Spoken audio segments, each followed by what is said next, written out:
Putusan. Bismillahirrahmanirrahim. Assalamualaikum warahmatullahi wabarakatuh. Waalaikumsalam warahmatullahi wabarakatuh. Alhamdulillahirabbil alamin wassalatu wassalamu ala Rasulillah. Asyhadu an la ilaha illallah wahdahu la syarikalah. Al-Malikul Haqqul Mubin wa asyhadu anna Muhammadan abduhu wa rasuluh. Allahumma salli ala Muhammad wa ala alihi wa sahbihi wa sallim ajma'in wa ba'd. Alhamdulillah pada malam hari ini kita munajatkan rasa syukur kita atas nikmat limpahan hidayah dari Allah Subhanahu wa taala sehingga kita bisa bersilaturahim, bermuajahah walaupun dalam suasana daring atau Zoom.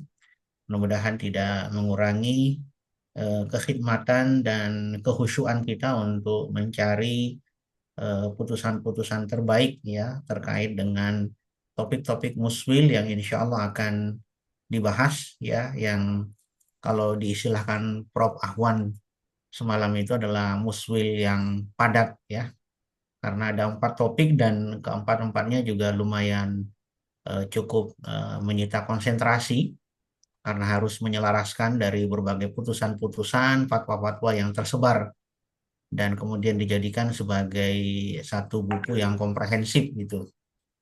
Nah, insya Allah pada malam hari ini Bapak dan Ibu sekalian, para hadirin rahimakumullah, ini adalah sesi keempat atau sesi penutup ya dari seminar Pramuswil Tarjih yang memang skemanya kita buat sedikit agak berbeda dari muswil-muswil sebelumnya karena kita ingin mendapatkan masukan dan informasi, wawasan serta informasi terutama yang berkaitan dengan informasi-informasi yang sudah menjadi putusan ya, sudah menjadi ijma jama'i ya, ijma jama'i lagi terkait dengan topik-topik yang akan kita bahas gitu. Nah, insya Allah pada malam hari ini bersama dengan Ustadz kita Dr. Ruslan Faryadi MAG akan membahas tentang aplikasi manhaj tarjih dalam putusan dan fatwa. Saya beberapa hari yang lalu ya di grup WA UMS, di grup WA UMS itu mendapatkan informasi penjelasan yang kalau saya lihat ya masih menggunakan apa ya apa namanya menyamakan bayani sebagai istimbat dan bayani sebagai takrib atau pendekatan. Jadi eh, dengan luasnya atau dengan terma-terma kunci yang bayani, burhani dan irfani yang ada di dalam tarjih itu, dan kita menemukan mungkin terma itu atau mustalahnya itu dimaknai secara ta'rifi, ada yang istislahi ya. Ya ini ternyata memang memunculkan varian-varian dan keragaman-keragaman sehingga PWM secara institusi atau secara struktural memerintahkan. Jadi ini perintah dari PWM agar ini dibahas di Muswil. Dan hasilnya akan dituangkan dalam bentuk buku panduan.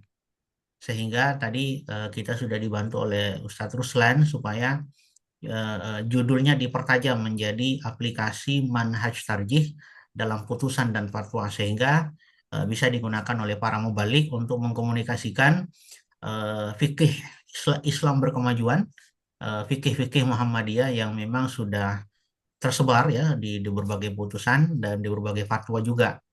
Nah, mudah-mudahan dengan buku ini dan melalui seminar ini kita bisa mendapatkan informasi awal untuk kita rumuskan di Muswil Klaten insya Allah yang luar biasa sambutan dari PDM Klaten yang menyiapkan sarana prasarana yang begitu lengkap, kemudian penyambutan yang begitu insya Allah khidmat dan menambah kehusyuan kita. Mari kita mulai, kita buka dulu eh, seminar atau webinar kita, kajian tarjih kita pada malam hari ini dengan bersama membaca basmalah. Bismillahirrahmanirrahim. Bismillahirrahmanirrahim. Selanjutnya kami langsung saja, insya Allah nanti sesudah eh, penyampaian dari Ustadz Ruslan mungkin 40 sampai 50 menit. Jika masih ada waktu nanti mudah-mudahan Ustadz Samsul bisa berkenan hadir. Kemudian nanti kalau tidak ada mungkin kami mohon Ustadz Ruswan nanti memberikan mungkin ya identifikasi ya inventarisasi bahan-bahan yang mungkin bisa kita diskusikan secara lebih serius di Muswil Klaten insya Allah pada tanggal 8-9 November. Baik, karena Ustadz Ruslan sudah bergabung dengan kita, maka kami persilahkan kepada Ustadz Ruslan untuk menyampaikan materi beliau dari mungkin 40-50 menit Ustadz, biar kita bisa ada pendalaman dalam bentuk diskusi dan tanya jawab. Kepada Ustadz Ruslan kami persilahkan.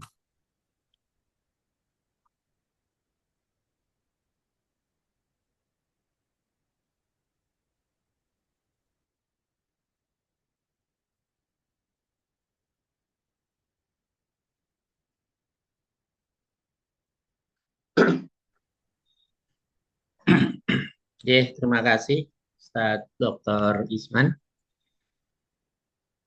Slide-nya sudah muncul ya? Sudah. Oke. Sampul. Assalamualaikum warahmatullahi wabarakatuh. Waalaikumsalam warahmatullahi Waalaikumsalam warahmatullahi. Hamdan wa syukran lillah, salatan wa salaman ala rasulillah, la haula wa la quwata illa billah, amma ba'd. Bapak-bapak dan ibu sekalian serta saudara-saudaraku rahimakumullah, ini sepertinya banyak senior-senior kita, ini ada Pak Ruswo, kemudian juga yang lainnya, dan bahkan juga mahasiswa-mahasiswi, tolabah-tolibat PUTM S2 yang tadi pagi kita kuliah. Saya kira banyak informasi-informasi yang sudah populer kita dengarkan, kita simak dari berbagai perspektif dan narasumber, sehingga tugas saya mungkin cukup ringan, mungkin hanya sekedar refreshing ya, terkait dengan bagaimana mengaplikasikan manhaj tarjih dengan melihat dari beberapa putusan dan fatwa yang sudah ada. Nah, sehingga kalau secara garis besarnya mungkin pada kesempatan kali ini ya kita hanya membahas beberapa aspek saja. Saya tidak akan menukik pada manhaj tarjih secara spesifik, tetapi semacam pokok-pokoknya. Nah, dari pokok-pokok itulah nanti kita akan coba melihat bagaimana implementasinya dalam putusan-putusan yang sudah ada, kemudian fatwa-fatwa yang sudah dipublish juga, bahkan juga bagaimana kita mengimplementasikan dari kasus-kasus yang belum difatwakan maupun diputuskan. Nah, sehingga khususnya bagi para mubalik, tentu ketika menghadapi problem-problem yang sifatnya lokalitas kedaerahan, tentu bisa langsung menyelesaikan ketika memahami betul manhaj tarjih dan implementasinya secara langsung. Dari sekian banyak pembahasan tentang manhaj tarjih, mungkin saya ringkas dalam satu slide saja. Nah, inilah yang sebenarnya yang sering diperbincangkan terkait dengan manhaj tarjih yang tadi sempat disinggung, baik yang meliputi wawasan, sumber, pendekatan, hingga metode.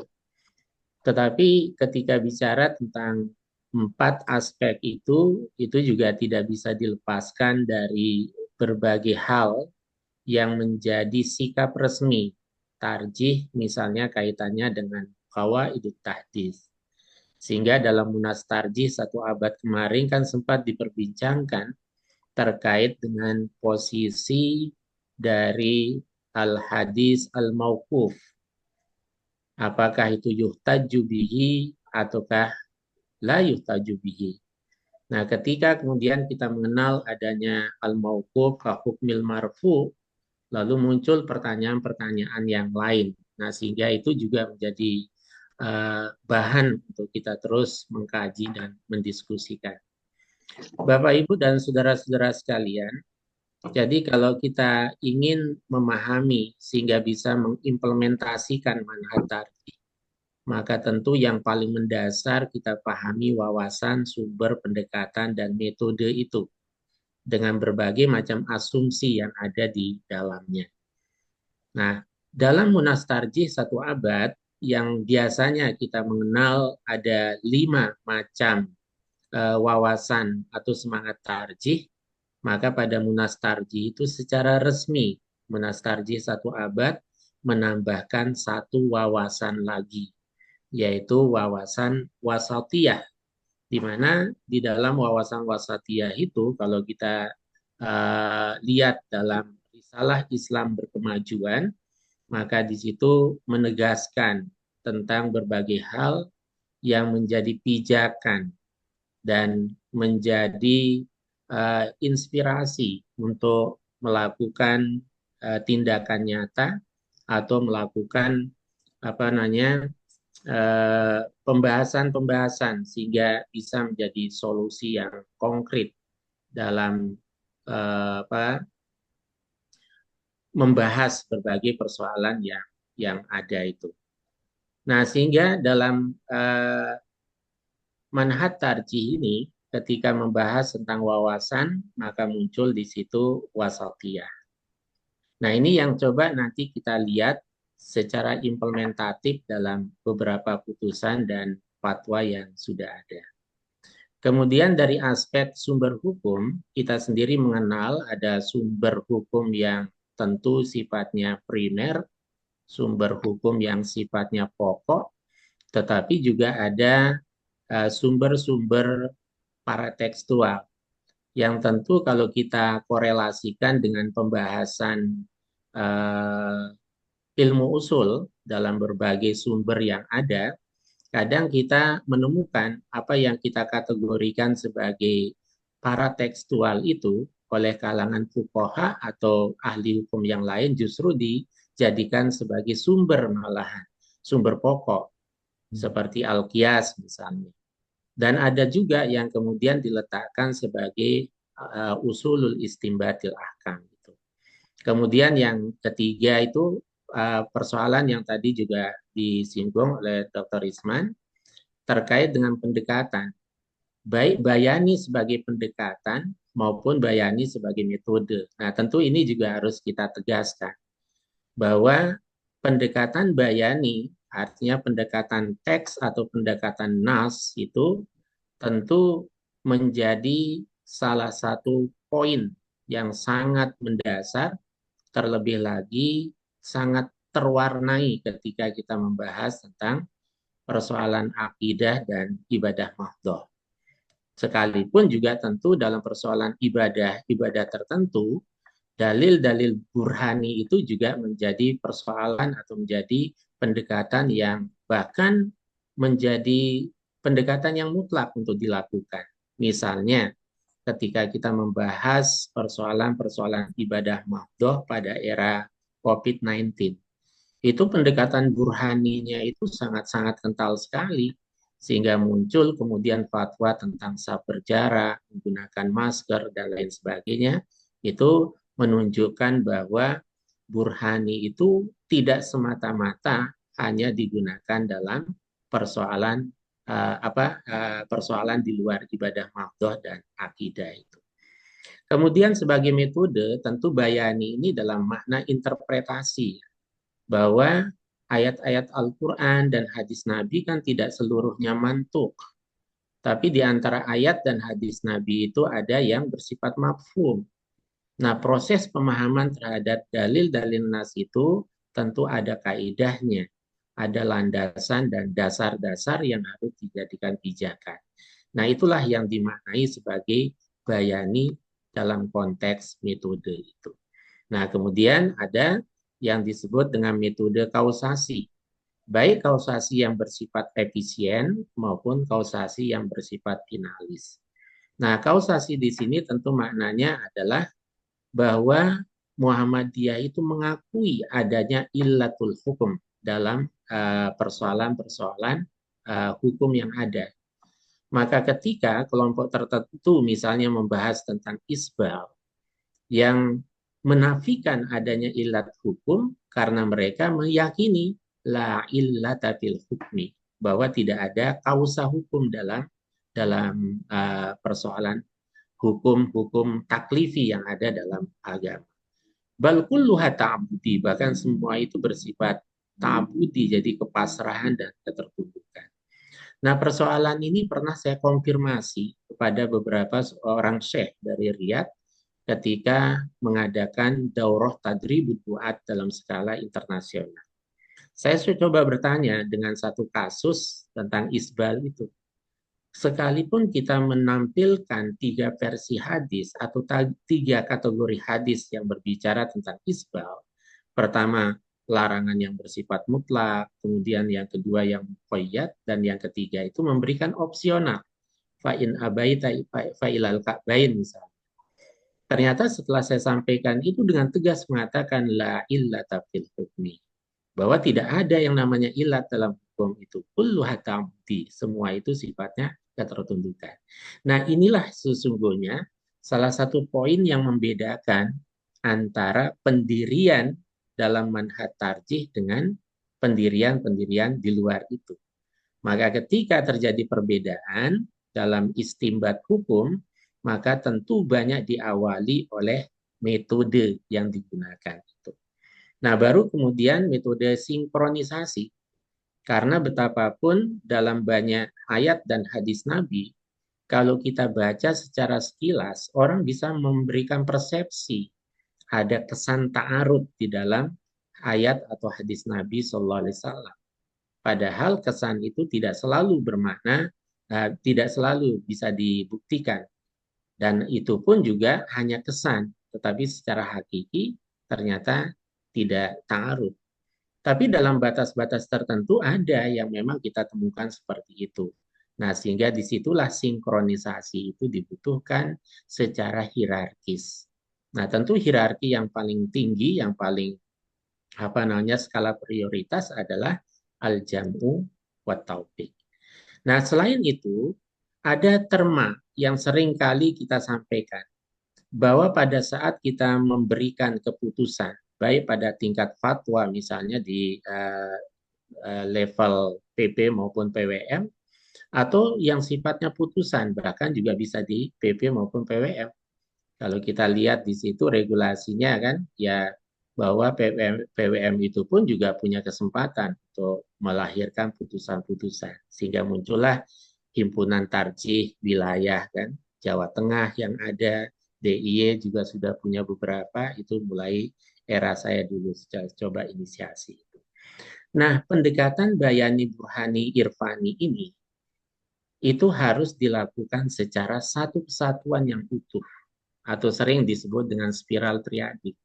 Sekalipun ketika ini saya sampaikan beberapa waktu yang lalu, bahkan cukup dekat sekali, beberapa minggu yang lalu di UM Purwokerto, ya ada beberapa yang kemudian mempertanyakan, kenapa harus spiral? Ya, kemudian dikaitkan dengan persoalan-persoalan di luar itu. Esensi dari spiral triadik itu adalah di mana bayani, burhani, irfani itu tidak berdiri sendiri, tetapi dia itu menjadi satu kesatuan. Nah, sehingga dalam format pembuatan fatwa maupun putusan, kadang diawali dulu dengan data burhaninya misalnya. Nah, kemudian dikorespondensikan dengan data-data yang bersifat bayani. Atau sebaliknya, bayani dulu yang dipertegas di situ dijelaskan dan dikorespondensikan dengan data-data burhan. Nah, di balik itu tentu ada irfaninya. Salah satu makna irfani yang kita ambil dalam konteks pendekatan itu adalah ihsan, adalah etika. Maka etika itu bisa termanifestasikan dalam bentuk narasi dan diksi juga bisa. Atau dalam bentuk-bentuk yang lain. Nah, sehingga kadang kekhasannya ya, sekalipun ini juga menjadi pertanyaan juga, wah ini kok nggak tegas misalnya. Salah satu bentuk irfani misalnya dalam membuat sebuah narasi. Tadi sempat saya sampaikan di dalam perkuliahan. Seringkali Muhammadiyah dengan majelis tarjihnya ketika ketika memfatwakan sesuatu itu memang tidak ada dalil yang mendasarinya atau istilah yang paling keras itu bisa pada level bid'ah misalnya, kadang menggunakan terminologi gairu masru misalnya, tidak disyariatkan. Nah, ini kan irfani sungguhnya dalam tataran kalimat narasi atau diksi yang dibuat. Terlepas dari plus minus yang kemudian lahir dari para pembaca itu sendiri. Nah, kemudian tentu di dalam melakukan konstruksi terhadap fatwa yang ada dibutuhkan satu perangkat ya konstruksi itu, yaitu di dalam metode itu kan kita mengenal istilah asumsi. Ada 3 asumsi di dalam mengimplementasikan metode bayani, kausasi, dan sinkronisasi. Yang pertama adalah asumsi integralistik, yang maknanya adalah bahwa dalil-dalil itu menjadi satu kesatuan. Dia saling berkolaborasi. Nah, sehingga kadang ke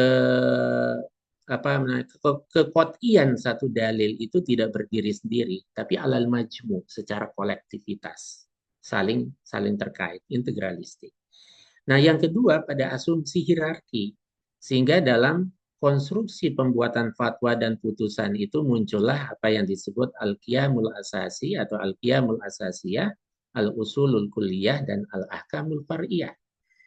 Nah, konstruksi ini sebenarnya untuk melahirkan satu putusan yang melintas zaman, yang bahkan juga melintas berbagai elemen. Artinya fatwa itu tidak hanya konsumtif untuk kalangan orang awam, tetapi juga bisa dikaji oleh para akademisi. Karena menggunakan 3 hierarki. Dalam filsafat ilmu ya kira-kira aspek ontologisnya, epistemologisnya, dan aksiologisnya itu. Jadi ada al-qiyamul asasiyah, al-usulul kulliyah, dan al-ahkam al-fariyah. Berbeda halnya dengan fatwa-fatwa yang kita temukan selama ini di lembaga lain atau di saudara kita. Kalau kita bicara fikih, kesan yang tertangkap itu adalah al-ahkam al-far'iyah. Dan al-ahkam al-far'iyah itu begitu dikerucutkan kembali seakan-akan berbicara tentang al-ahkam al-khomsah. Ya kan? Halal, haram, boleh, tidak, mubah, makruh, dan sebagainya itu. Nah, padahal fikih yang dibangun oleh tarjih itu tidak sekedar bicara pada tataran hukum-hukum taklifi. Tapi hukum yang kita konstruksikan itu adalah memiliki unsur-unsur dari seluruh unsur yang ada dalam agama kita. Maka dalam fikih itu ada dimensi tauhidnya. Dalam fikih itu ada dimensi akhlaknya. Dan dalam fikih itu juga ada dimensi yuridisnya, hukum-hukum taklifinya. Nah, ini yang penting sebenarnya ketika kita merumuskan satu fatwa atau putusan. Nah, sehingga saya sangat menunggu sekali Dr. Risman kaitannya dengan fikih tata kelola sampah. Itu satu gagasan yang sangat futuristik gitu. Kebetulan saya punya berkesempatan sebagai pemateri waktu di UM Purwokerto. Nah, ini kira-kira bisa terimplementasikan nggak dalam fikih tata kelola sampah itu dimensi ontologis, epistemologis, dan aksiologisnya. Atau al-qiyam al-asasiyah, al-usul, al-kulliyah, dan al-ahkam al-far'iyah. Sedikit lagi karena terbatas waktunya yang diberikan, sehingga nanti mungkin lebih banyak untuk menggali lewat tanya jawab. Kemudian yang tidak kalah pentingnya, ketika kita menggunakan putusan tarjih, misalnya pada level PP maupun pada level di bawahnya termasuk wilayah, maka yang harus kita sosialisasikan antara lain termasuk para dai ya. Karena selama ini tingkat elit bahkan saya menemukan dalam hubungan atau dialog atau pembicaraan informal, saya menemukan tokoh-tokoh atau elit yang ternyata memaknai tarjih itu sebagaimana pemahaman yang umum, yaitu takdimul mujtahid itu ahadu tarifain al-mu'aridain lima fihi min maziyatin mu'tabarah dan seterusnya. Padahal yang dimaksudkan dengan tarjih di sini adalah majelis ijtihad itu sendiri. Maka ketika kemudian tarjih memiliki pandangan dalam satu hal, ternyata tanawu di dalamnya, ada variasi, sehingga orang kemudian melakukan semacam stigmatisasi. Wah, ini bukan tarjih lagi namanya ini.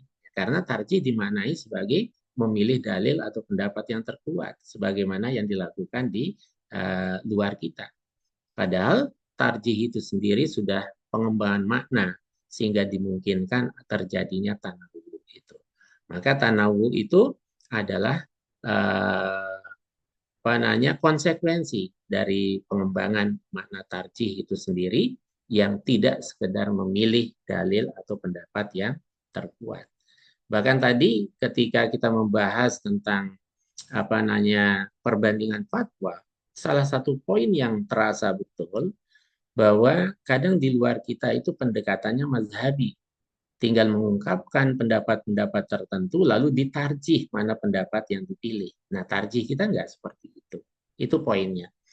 Nah, kemudian seringkali juga kita temukan sehingga juga mendapatkan stigmatisasi. Ini gara-gara tarjih, ini macam-macam gitu. Baik dalam konteks yang berseberangan ataupun dalam konteks yang mungkin kita setujui dalam batas tertentu. Yaitu tajdid itu sendiri. Ini juga penting disampaikan, menjadi pemahaman bersama para duat, ya, para dai kita, bahwa tajdid itu sendiri memiliki dua makna, purifikasi dan dinamisasi. Itu poin yang penting juga. Nah, ketika bicara tentang purifikasi, maka itu terkait akidah dan ibadah ma'udhah, tapi muamalah jangan dipurifikasi. Karena seringkali muamalah itu ditajrid itu. Sementara dalam masalah akidah macam-macam malah terjadi taghyir, dinamisasi. Nah, ini kadang belepotan bahasa orang itu kebolak balik di situ. Nah, ini juga penting menjadi gagasan yang harus kita pahami. Lalu ketika bicara tentang wawasan tidak berafiliasi mazhab, kalau kita implementasikan menjadi narasi fatwa, saya tidak membahas poin-poin itu ya, tapi kalau kita implementasikan dalam narasi fatwa atau putusan, maka tentu jangan sampai narasi yang kita bangun itu justru afiliatif. Misalnya nanti ketika membuat fatwa dan putusan, mengemukakan pendapat-pendapat para imam, lalu mengatakan dalam hal ini tarjih mengikuti pendapat A, atau setuju dengan pendapat B. Nah, itu afiliatif. Sementara wawasan itu tidak berafiliatif. Tetapi jangan dimaknai kemudian tidak berafiliasi mazhab itu lalu kita tidak menjadikan pemikiran-pemikiran para imam mazhab itu sebagai bahan untuk melakukan proses pengkajian.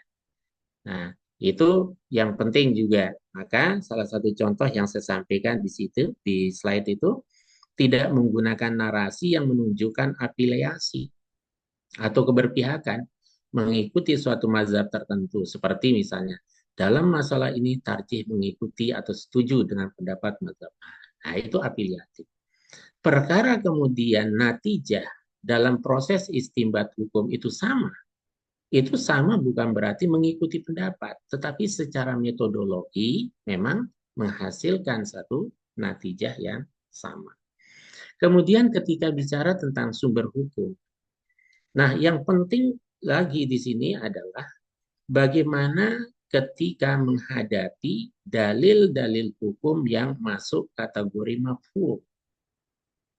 Nah, yang masuk kategori mafhum otomatis tentu dalam proses dan metode pemahamannya itu menggunakan kaidah-kaidah yang benar.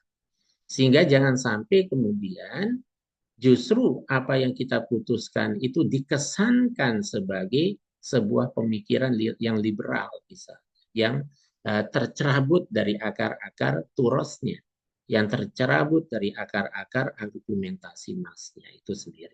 Nah, karena itu memahaminya pun juga menggunakan kaedah-kaedah dan standar-standar pemahaman yang umumnya digunakan oleh para mufassir, para fuqaha.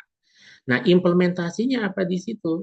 Maka ketika fatwa itu kan kita nggak bisa secara lepas secara begitu saja dengan kaedah-kaedah fikih dan kaedah-kaedah usul fikih misalnya.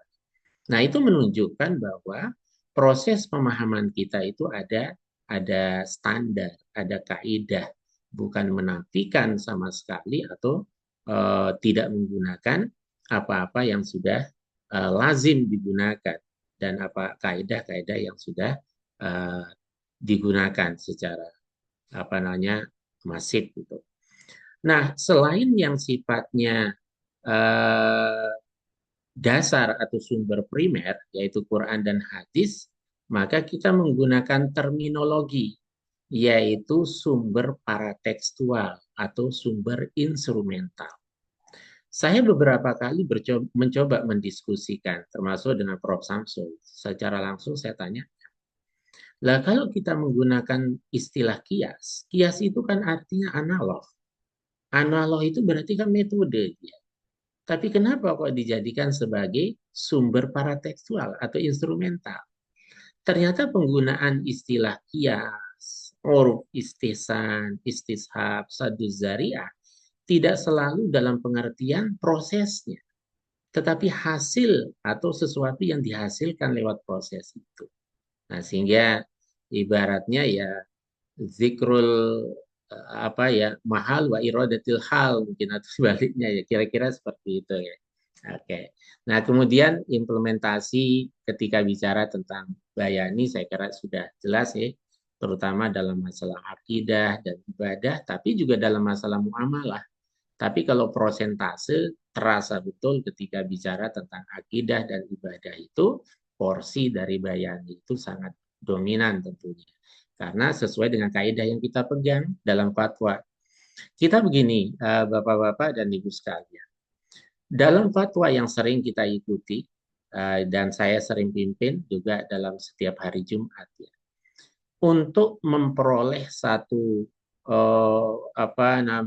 pendekatan dalam proses pembahasan sehingga fokus kemana arahnya itu, maka kita seringkali mengkategorikan objek yang kita bahas, yang kita fatwakan itu menjadi 3 kategori itu.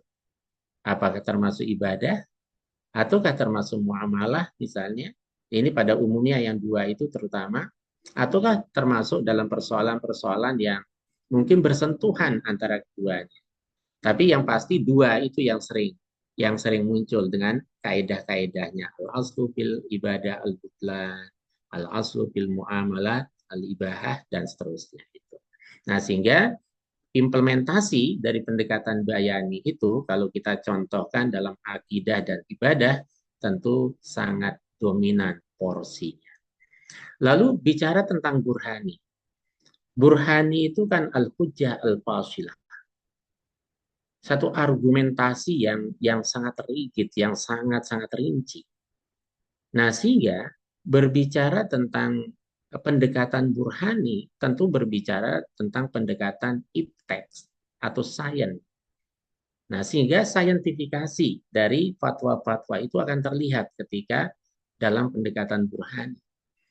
Nah, di antara pendekatan burhani itu seperti yang saya cantumkan di situ.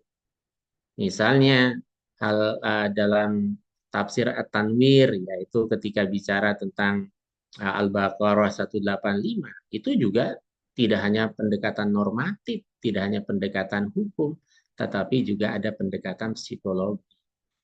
Nah, tafsir itu sebenarnya ya bagian dari fatwa itu sendiri dalam tanda kutip. Artinya sebuah hasil pemikiran ijtihad dengan berbagai kaidah yang ada. Nah, di situ ada dimensi psikologis. Ketika kita membahas tentang fatwa rokok misalnya, di samping ada ipteknya, ada medisnya, ada demografinya, bahkan kita menggunakan pendekatan-pendekatan statistik. Nah, sehingga fatwa tato dan rokok itu bagiannya dalam fatwa itu adalah pendekatan statistik sebagai cerminan dari atau implementasi dari pendekatan burhani.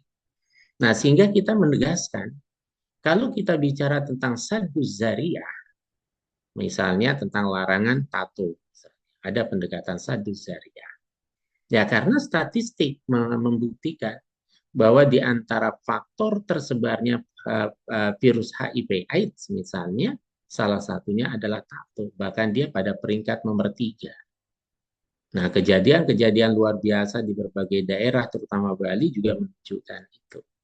Nah, sehingga sekalipun kemudian variannya ada yang temporer, ada yang permanen, ya kan, atau bahasa medisnya ada yang di bawah kulit, ada yang di atas kulit, yaitu sebagai sadu zariah, maka kita memberikan satu penegasan. Nah, termasuk juga misalnya pendekatan irfaninya. Kalau orang menggunakan itu kira-kira secara sosiologis penilaian masyarakat itu positif atau negatif. Nah, itu.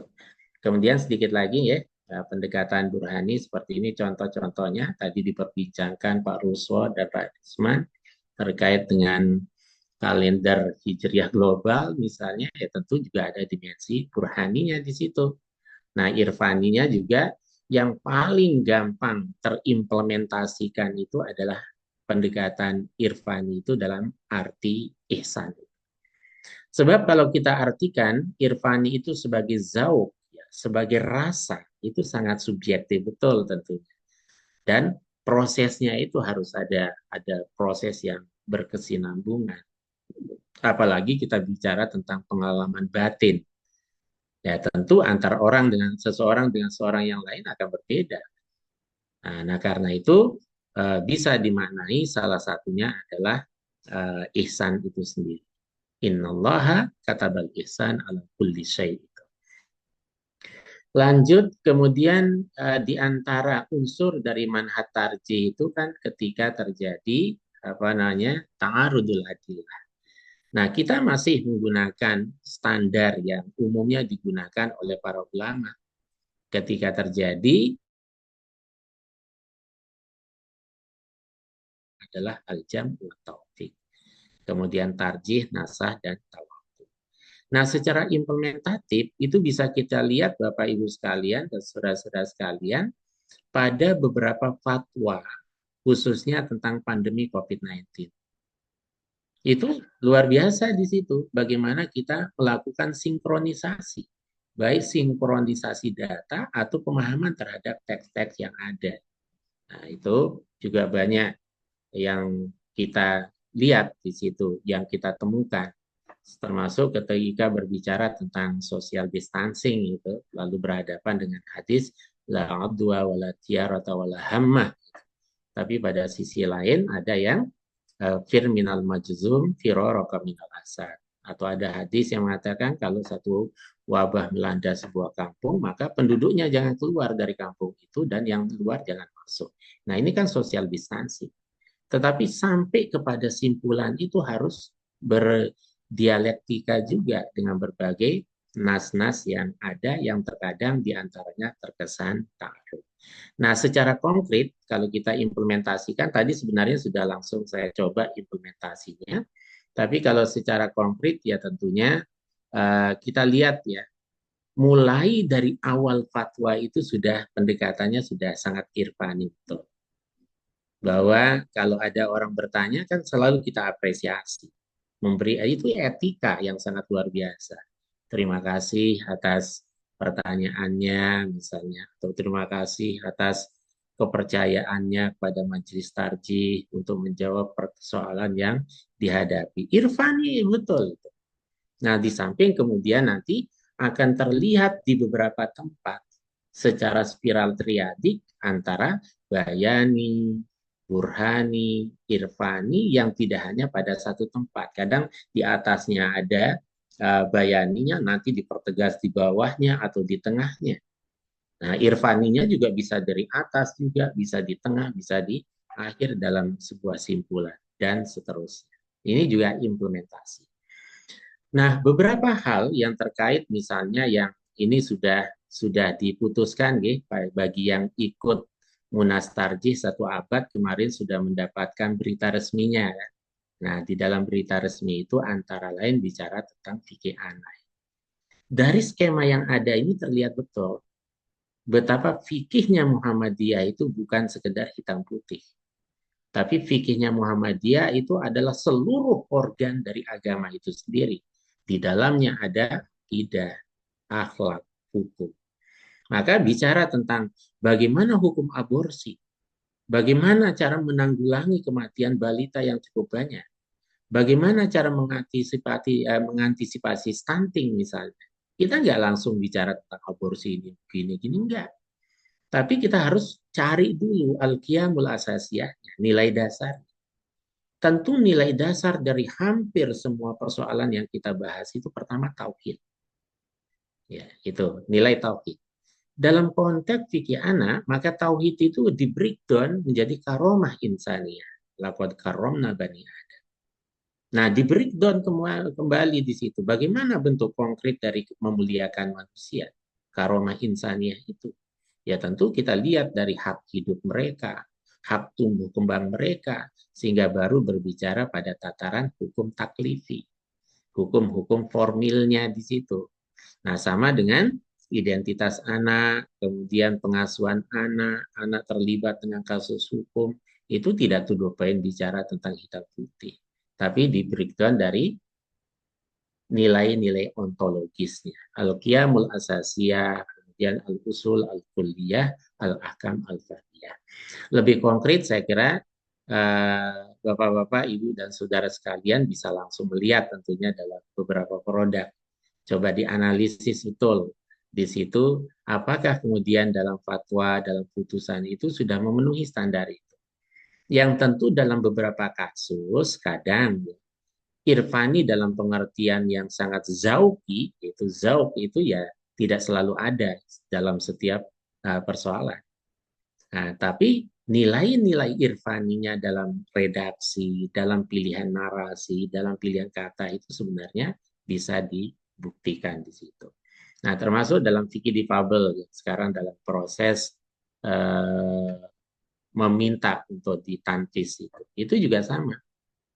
Harus dilihat nilai dasarnya dulu, prinsip universalnya dulu, baru pada pedoman yang bersifat praksis itu. Nah, kemudian juga dalam berbagai kasus. Maka kalau semua ini kita perhatikan, mekanisme yang dilakukan, maka ketika MTT PWM di berbagai daerah yang memiliki kewenangan untuk memutuskan kasus-kasus tertentu, misalnya yang tentu belum dibahas di tingkat yang lebih tinggi. Kalau dibahas di tingkat yang lebih tinggi, ada dinamika di bawah kajian, boleh silakan, tapi tidak membuat tandingan putusan. Tapi hasilnya itu disampaikan kepada pusat untuk dikaji kembali. Nah, itu fatsunnya berorganisasi sekaligus juga fatsun dalam berijtihad karena ada hierarkinya. Nah, karena itu dalam banyak kasus akhirnya kita bisa memutuskan sebenarnya. Saya coba mengidentifikasi persoalan-persoalan yang termasuk kategori tindakan estetika tubuh. Seperti tato, botox, filler, operasi plastik, bahkan ada operasi selap udara macam-macam, dan itu sudah ada kan sebagian dari fatwanya seperti itu. Kita bisa lihat di situ dimensi bayani, burhani, irfaninya. Nah, misalnya operasi alat kelamin selap udara juga ada bayani, irfani, burhaninya. Itu secara spiral triadik. Nah, kemudian juga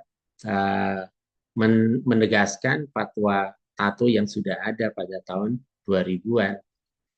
Nah, kenapa pembahasan ulang di situ? Bukan karena keliru, tetapi menambahkan aspek burhaninya. Karena di fatwa sebelumnya itu tidak terlalu tegas aspek-aspek burhani. Sehingga orang kemudian menangkap secara normatif. Oh, hukum asalnya boleh, kemudian macam-macam itu. Sehingga dibuatkan meme dan sebagainya. Yang ternyata itu bisa disalahartikan. Maka kita membahas ulang untuk menegaskan dari sisi burhaninya, saintifiknya. Maka semakin mempertegas di situ, lewat pendekatan medisnya, dampak medis dan sebagainya, sehingga memperkuat bahwa tato itu sesuatu yang terlarang. Baik berdasarkan pendekatan sadus zariah, ya, maupun juga ada pendekatan etisnya. Nah, itu seperti ini juga sama. Kita mengadopsi statistiknya, hasil-hasil riset juga di situ, prosentase dan sebagainya. Nah, sementara secara umum bagi daerah, wilayah atau masyarakat ketika menghadapi persoalan-persoalan, ya kadang di tingkat fatwa dan putusan tarjih itu banyak hal yang bisa dijadikan sebagai pedoman. Tinggal mengimplementasikannya dalam bentuk dan kasus-kasus lokal yang terjadi. Contoh misalnya, dalam HPT Jilid 3 itu kan berbicara tentang pengobatan. Maka di situ ada mi'yarus syariahnya, ada neraca syariatnya yang sungguhnya bisa terimplementasikan terhadap kasus-kasus di daerah. Banyak munculnya yang namanya pengobatan alternatif. Tinggal dilihat mi'yarnya. Di antara mi'yar itu bicara tentang pengobat, obat, alatnya, dan caranya. Nah, salah satunya di situ tidak mengandung kesyirikan. Misalnya. Oh, ternyata ada praktek pengobatan alternatif di daerah yang menggunakan pendekatan atau teknik yang syirik. Ya sudah selesai. Nah, ini yang saya sebut dengan mi'yarus syariah. Sehingga tidak semua kemudian ada persoalan kecil ditanyakan ke pusat, kemudian harus menunggu jatah. Saya ini sudah berapa kali di WA orang, ada WA dari Jawa Tengah, maka sudah dibahas belum? Jadi kiranya yang bertanya cuma satu orang, itu kan banyak yang bertanya. Kemudian saya kemarin dapat WA, dapat email dari Jepang, di mana tokoh masyarakat Muslim di Jepang itu eh, mengalami satu dilema terkait dengan macam-macam jenis makanan minuman khas Jepang di situ. Sampai ada ungkapan yang mengatakan begini, banyak wanita Jepang yang menikah dengan orang Islam dan jadi mu'alaf, mereka itu nyesal. Kenapa nyesal? Ternyata begitu masuk Islam, ya banyak hal yang selama ini dikonsumsi ternyata hukumnya haram. Sehingga dia bertanya tentang bagaimana kriteria halal haram dalam konteks Jepang itu.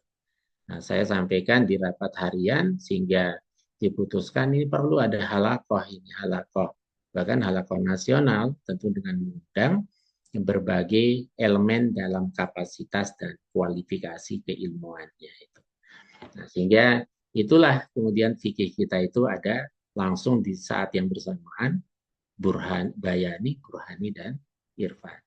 Dan yang lain saya kira hanya sekedar contoh-contoh, contoh yang bisa kita selesaikan dengan menggunakan manhaj tarjih sekalipun hal itu belum ada fatwa dan putusannya. Nah, sehingga saya dalam beberapa kajian kedokteran ya harus membahas tentang seperti persoalan ini. Mulai dari donor ASI, kemudian filler, botok, dan lain sebagainya, termasuk persoalan-persoalan medis dan kedokteran. Saya kira itu sebagai pengantar, tidak bijak rasanya saya harus habiskan semua waktunya, mending nanti ada pertanyaan. Dan yang terakhir mungkin sebagai penutup ya, tadi saya sebut dengan mi'yarus syariah yang neraca itu, juga dalam fatwa tarjih itu memperhatikan betul tentang kebutuhan itu ya, untuk menuju pada natijah, pada istimbat hukum. Misalnya kita mengenal istilah doruriyat, hajiat, tahsiniyat. Itu penting sesungguhnya supaya kita bisa menempatkan kaidah-kaidah fikih itu secara proporsional. Karena kalau bicara tentang tahsiniyat kan tidak berlaku dia kaidah-kaidah kedaruratan. Ya kan? Seperti misalnya orang ingin mempercantik dirinya tapi menggunakan cara-cara yang dilarang, menggunakan bahan yang najis atau haram. Ya jelas haram. Karena dia tahsiniyat. Kalau tidak dilakukan, tidak sampai menyempitkan hidupnya, menyulitkan hidupnya, apalagi sampai kematian. Tapi ketika daruriyat, nah ini. Kemarin saya mengisi di kedokteran terkait dengan terminal lucidity. Nah, terminal lucidity. Kita mengenal kan kalau di putusan kita itu terminasi hidup, ya, kemudian palliative care, perawatan paliatif, dan perawatan terhadap kaum lansia. Nah, ketika bicara tentang terminasi hidup, nah ini banyak bicara tentang persoalan-persoalan penyakit berat di situ. Nah, kemarin itu ada yang namanya terminal lucidity. Orang ketika mengalami situasi penyakit terminal ya, penyakit berat, maka dia kemudian koma. Tetapi ada kesempatan dia sadar. Nah, itu terminal lucidity.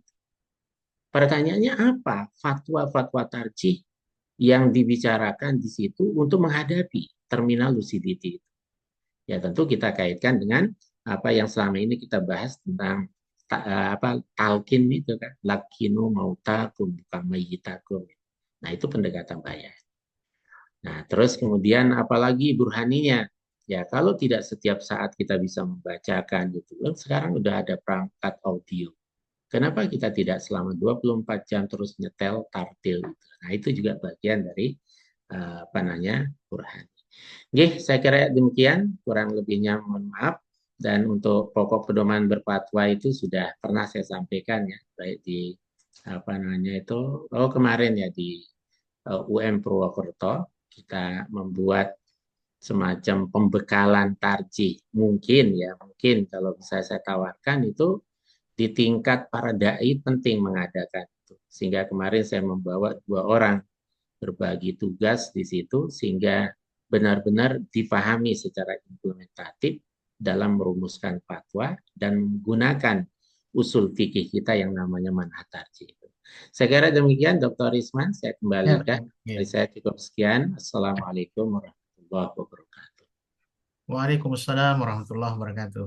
Alhamdulillah, jazakallah atas materi Ustadz Ruslan yang sangat komprehensif saya kira ya, dan kita perlu memperdalam terkait dengan bagaimana menuangkan eh, informasi, data, serta keterangan-keterangan dari Ustadz Ruslan pada malam hari ini ke dalam bentuk draft putusan ya, dan juga mungkin akan kita coba tuangkan dalam bentuk buku sekaligus supaya nanti para utusan majelis tablik dari PDM-PDM atau mungkin PDM yang membidangi tablik ya bisa langsung melakukan review kira-kira bagian mana yang akan dikuatkan dan bagian mana yang mungkin akan perlu dirumuskan aplikasi dan operasionalisasinya lebih lebih dalam gitu.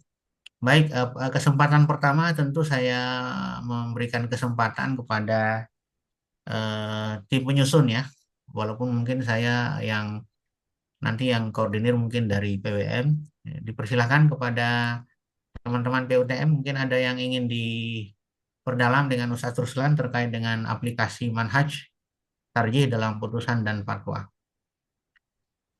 Silakan. Baik, mungkin satu Ustaz. Ya, Terima kasih Ustaz Maslan telah memberikan pemaparan yang cukup komprehensif untuk kemudian nanti kita pertimbangkan dalam menyusun draft apa namanya tadi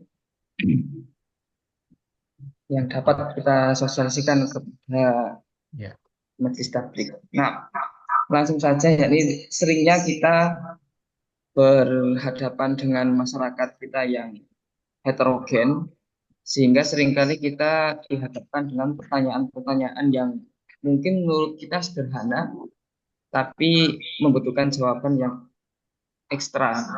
Contohnya seperti halnya talfik dan tarjih.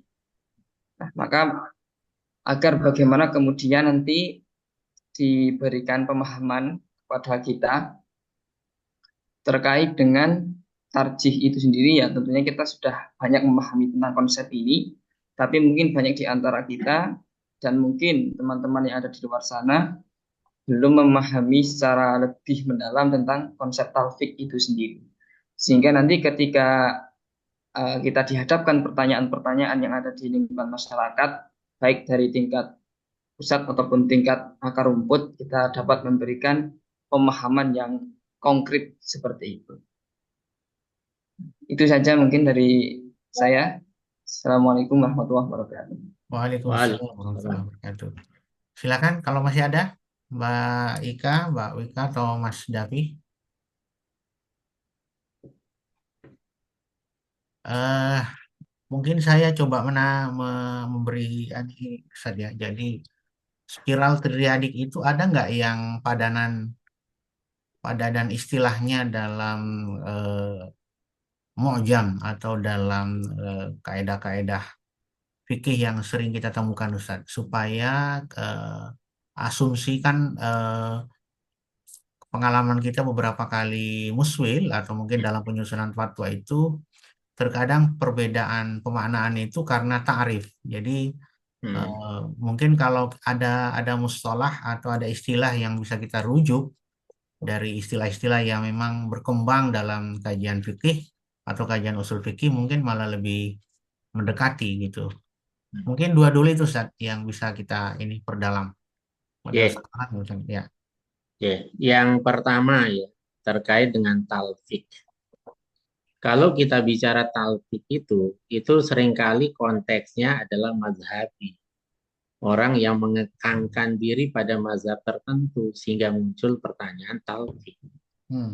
Tetapi kalau kita yang tidak berafiliasi mazhab, talfik itu menjadi sesuatu yang tidak tidak kontekstual, tidak, ya kita katakan nggak ada, karena prinsip dalam agama Islam itu taisir.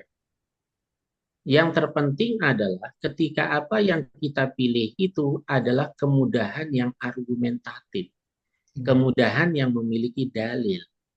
Maka secara justifikasi kan jelas. Rasulullah sendiri ketika menghadapi dua persoalan yang sama-sama benar, yang satu berat, yang satu ringan, yang dipilih oleh Nabi apa? Yang ringan. Yassiru wala tu'assiru. La yukallifullahu nafsan illa usaha. Nah, artinya bahwa kita mengikuti yang mudah itu bukan karena memudah-mudahkan agama, tetapi kita memilih itu karena dalil yang membenarkan untuk memilih itu. Nah, atas dasar itulah talfik menjadi tidak relevan sesungguhnya untuk dibicarakan kalau dalam konteks tidak berafiliasi mazhab. Berbeda halnya dengan mereka yang misalnya pokoknya saya bermazhab Syafi'i. Sehingga ketika dia berwudu menggunakan misalnya cara membasuh mukanya menggunakan mazhab tertentu, atau misalnya cara mengusap kepalanya dengan menggunakan mazhab tertentu. Wamsahu biru'usikum diartikan cukup 3 helai rambut litab'id misalnya, bukan sebagian kepala. Ya, padahal biru'usikum karoksun di situ, bukan sya'run. Nah, ini keselio semacam ini juga penting diluruskan. Tapi persoalannya begini. Ya tentu menghadapi dinamika, perbedaan, kemudian heterogenitas pemikiran, sikap, dan sikap keberagamaan, tidak melulu kita bicara pada tataran hukumnya, tapi juga harus kita kaitkan dengan metodologi dakwahnya. Nah, sehingga kadang situ balighun nas ala qadri uqulihim. Ya, kita coba mengajak dia dialog sebatas apa yang dia tahu. Yang bisa dipahami. Jadi itu kalau bicara tentang talfik dalam konteks tarjih itu ya tidak ditemukan problemnya di situ. Karena kita mencari dalilnya.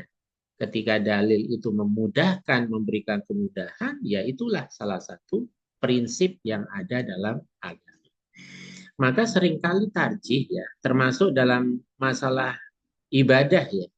Salah satu temuan paling tidak subjektivitas saya, karena seringkali mengisi tentang DA, BA, sampai DA paripurna, baik itu pejabat struktural maupun di tingkat ranting, cabang, dan sebagainya. Ketika kita bicara temanya praktik ibadah praktis, akhirnya banyak yang terbawa hanya bicara fikih. Jadi fikih oriented. Tidak dijelaskan di situ terkait dengan filosofinya sehingga menjadi kesadaran yang mendalam. Nah, maka filosofinya mestinya diawali. Maka kita mengenal istilah asas dalam ibadah itu apa? Ittiba misalnya. Yang kedua dalam ibadah itu ada taisir dan seterusnya itu ya. Jadi kalau kita menghadapi orang yang memahami talfik ya biasa-biasa saja lah kita ajak dialog, diskusi. Kalau mereka kemudian tidak menerima, kan kita tidak punya hak untuk memaksakan. Tapi penting dialog. Lewat dialog itulah minimal kalau orang itu tidak mengikuti, minimal dia tasawuf, toleran terhadap pendapat lain yang ada.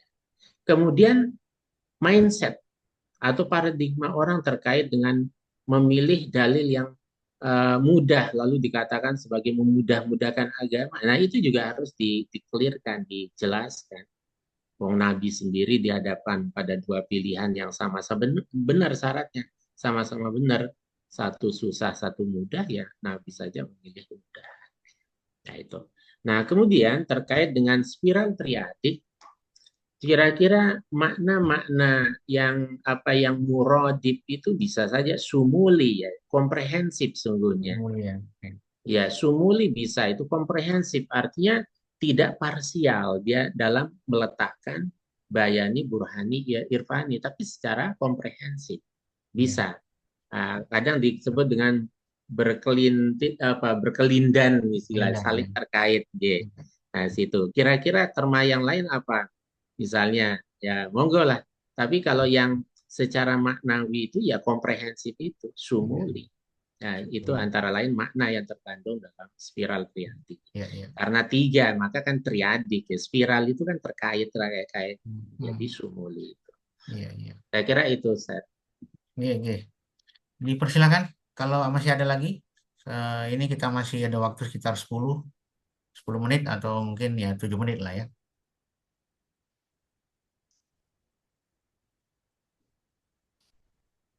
Jadi kalau nanti dalam buku panduan itu, Ustaz Ruslan, yang bayani itu berarti jelas banyak akan dicontohkan ya mungkin dari TJA yang apa masalah-masalah akidah ya sama ibadah. Kalau yang Irfani tadi itu saya tidak sempat baca tadi. Kira-kira Oh, contohnya apa Ustaz yang di ini biar kita ya. elaborasi nanti. Ya. Yang pertama tentu tadi saya coba memberikan penegasan saja, ya. Kalau kita bicara bayani tentu seluruhnya. Cuma kalau bicara prosentase, ya, Iya. bahwa dalam akidah dan ibadah itu prosentase bayani itu cukup dominan. Tapi Hmm. tidak berarti kemudian dalam hal-hal muamalah nggak ada bayani, ya. Iya, iya. Tadi contoh misalnya, ketika bicara tentang legalitas donor ASI misalnya, ya tentu kita harus mencari Quran. Oh, dalam Quran mengatakan wa in aradtum antas darbiu auladakum fala junaha alaikum. Ya itu kan bayani itu. Bayani. Wa in aradtum Ya. antas darbiu itu bayani. Nah, sementara irfani karena maknanya itu zauq, maknanya itu intuisi, maknanya itu pengolahan batin, yang refleksi konkretnya itu adalah ihsan. Salah satu contoh yang sering saya sampaikan, Ustaz, selama ini kan ini jadi PR kita bahwa praktek udhiyah yang dilaksanakan oleh Oh, masyarakat kita, termasuk yang kontemporer, iya, iya. boleh nggak kemudian menyembelih dengan memingsankan? Kan ada istilahnya, dibuat Iya, pingsan dulu kan. Nah, iya, iya. kalau kita bicara tentang fikih oriented, ya sah-sah saja. Yang penting sempat menyembelih. Tapi Hmm. ihsan nggak? Itu nggak irfani. Nah, maka irfani itu bisa dicontohkan misalnya, terutama dalam konteks ibadah. Dalam fikih, sitrul aurah bagi laki-laki itu ya ma baina surrah wa rubbah, keabsahan sholat. Tetapi kalau kita masukkan irfaninya, sekalipun sah sholatnya, tapi tidak ihsan.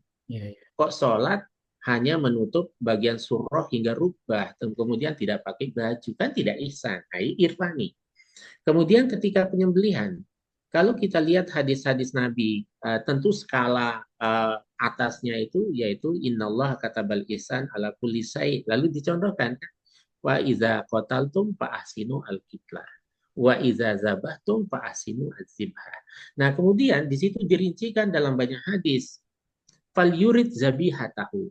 Kita diperintahkan untuk tidak memamerkan alat potong itu. Misalnya pisau parang di hadapan hewan yang kita sembelih, itu sampai tingkat itu ihsannya. Sementara dalam praktiknya jagal itu kan biasa bawa besi panjang, kemudian sakset untuk ngasah itu. Sangat-sangat jauh dari irfani. Menjatuhkan binatang ternak, bagaimana cara binatang yang satu sedang disembelih, yang lain menunggu antrian, ternyata tidak dikasih pembatas sehingga dia bisa melihat teman-temannya, bahkan ibunya disembelih. Itu enggak ihsan itu. Ihsan itu berarti tidak irfan. Maka praktiknya ya tentu harus dipisahkan antara binatang yang sedang disembelih dengan binatang yang antri proses penyembelihan. Jangan sampai diperlihatkan. Iya, Sampai iya, situ iya. ihsannya. Nah, itu contoh-contoh ihsan yang paling konkret, baik ibadah maupun praktek-praktek muamalah. Baik, baik. Seperti itu. Oke, silakan Mbak Ika, dan mungkin nanti sesudah ada tanya jawab kita selesaikan, saya serahkan ke Ustadz Ruswan untuk mungkin apa pendalaman atau mungkin ada penyampaian. Silakan Mbak Ika.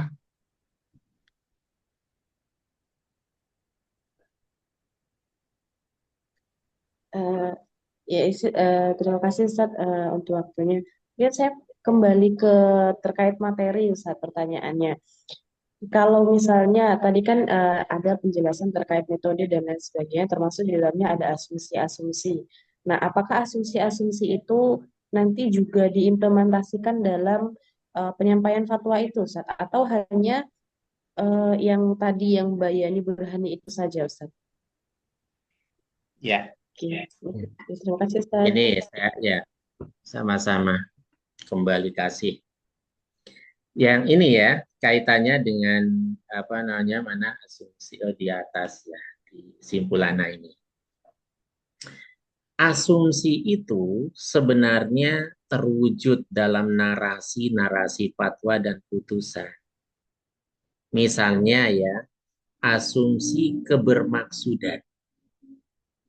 Nah, ketika bicara tentang kebermaksudan atau maqasidus syariah, dia bagian dari metode kausasi finalis. Nah, artinya menemukan maqasidus syariah itu dibangun di atas asumsi dari sebuah metode. Jadi mengimplementasikan metode itu harus ada dasarnya dulu. Dasarnya apa? Asumsi. Bahwa dalam tema ini ada maqasidus syariah yang harus diungkap.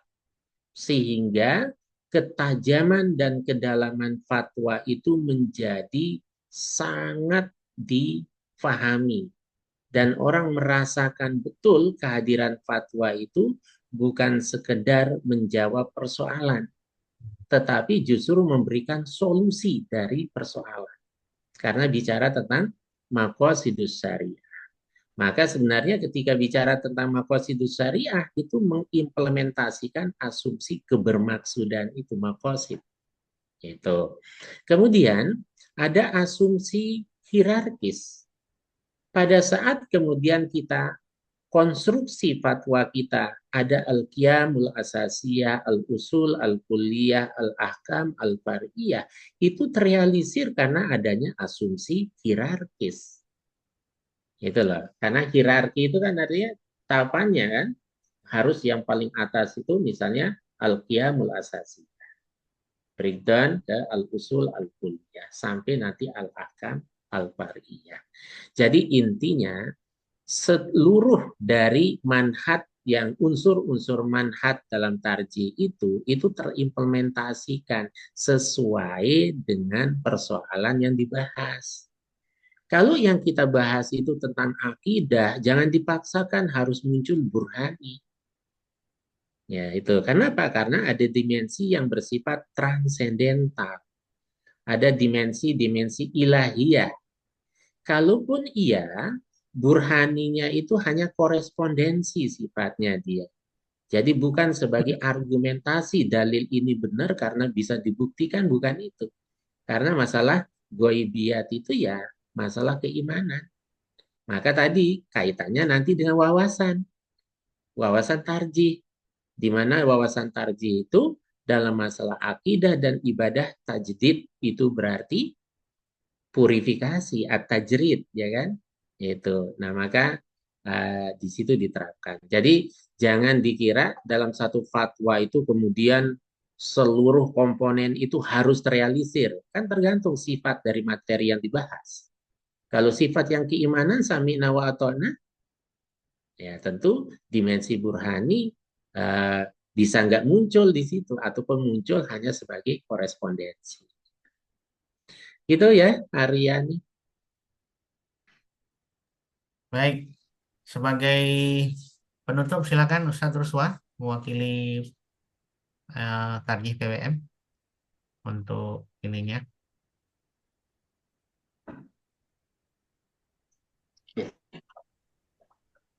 Halo? Iya, silakan Ustaz.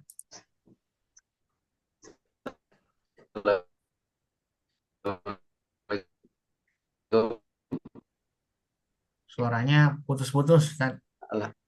Assalamualaikum.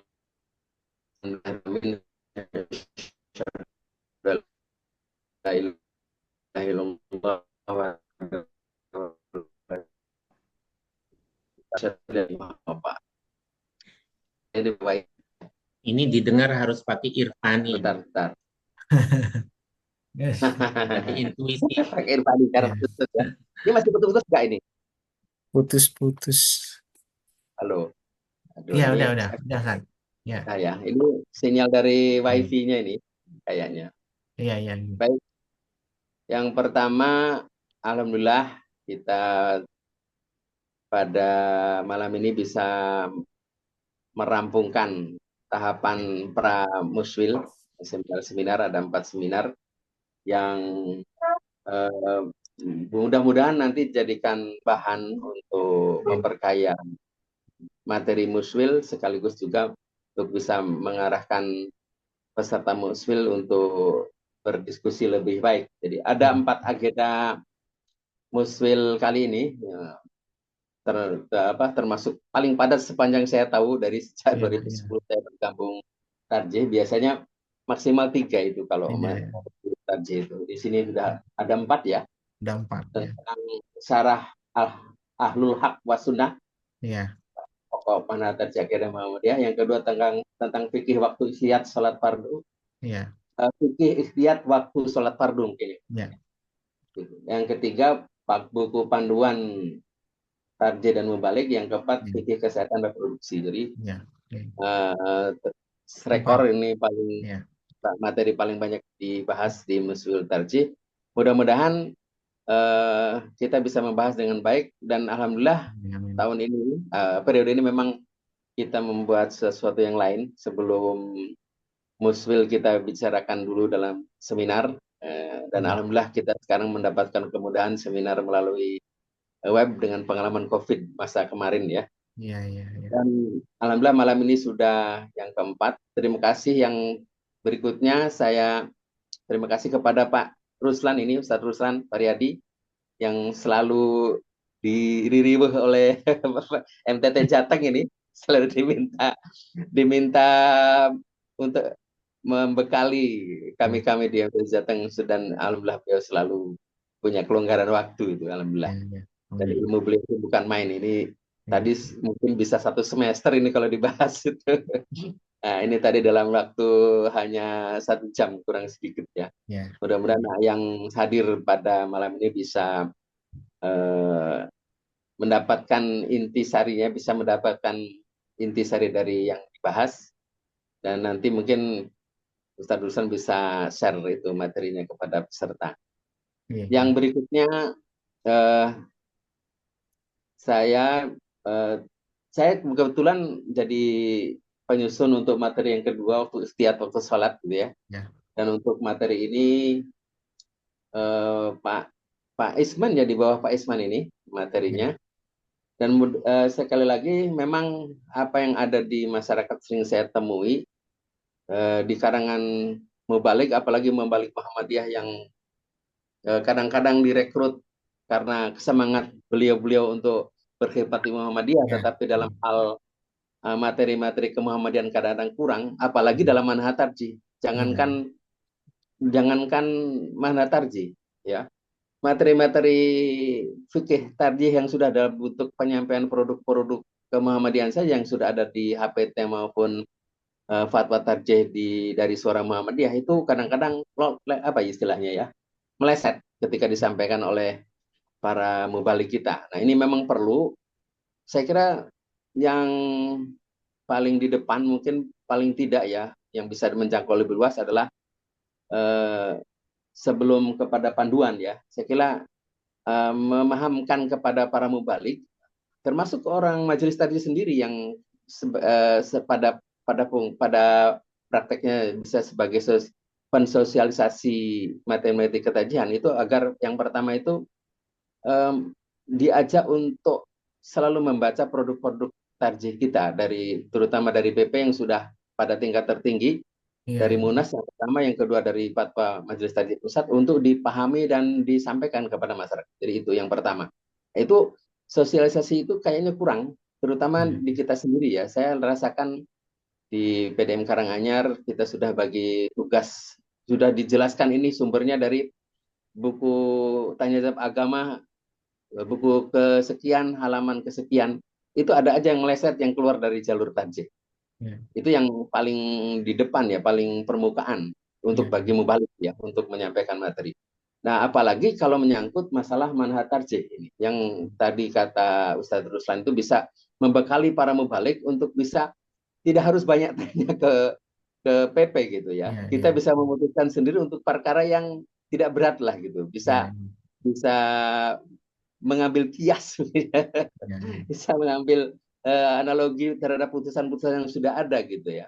Itu ternyata belum bisa diterapkan secara meluas di kalangan para mubalik kita, mubalik Muhammadiyah. Dan ini mudah-mudahan dengan kita berusaha untuk membuat buku panduan tarjih untuk para mubalik itu, ya ini salah satu usaha yang untuk memberikan atau mengisi salah satu ruang kosong bagi para mubalik kita untuk menjadikan bekal ketika beliau-beliau menyampaikan dakwah ke Muhammadiyan kita. Saya kira terima kasih Ustaz Ruslan sudah memberikan bekal yang banyak, dan nanti insya Allah akan dimintai lagi Ustaz Ruslan.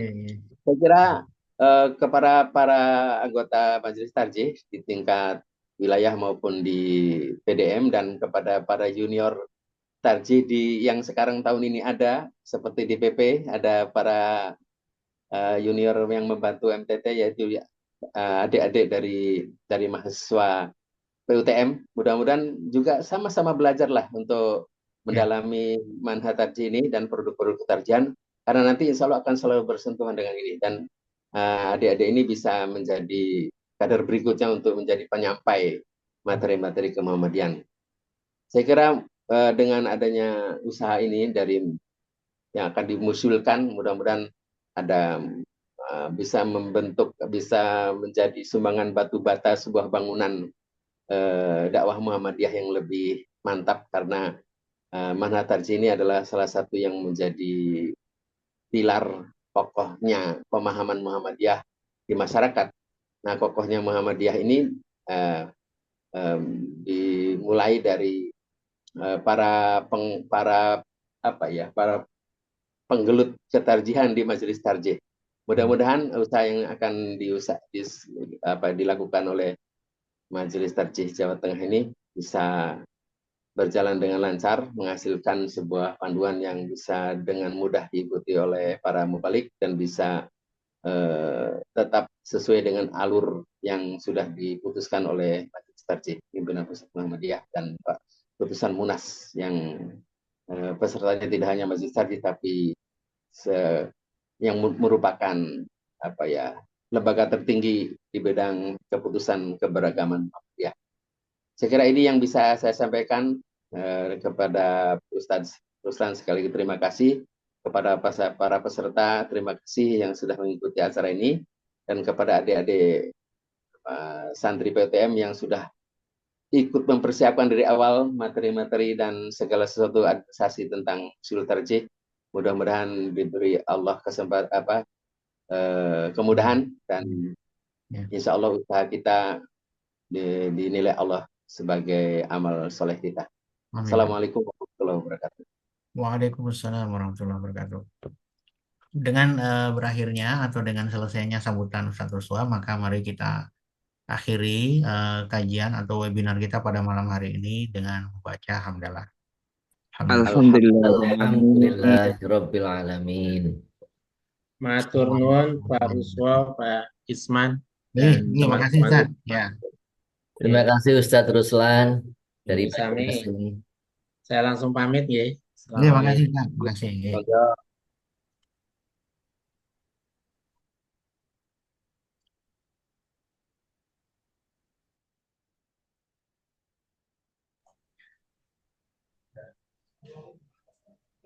Oke, izin pamit. Moga-moga. Oke.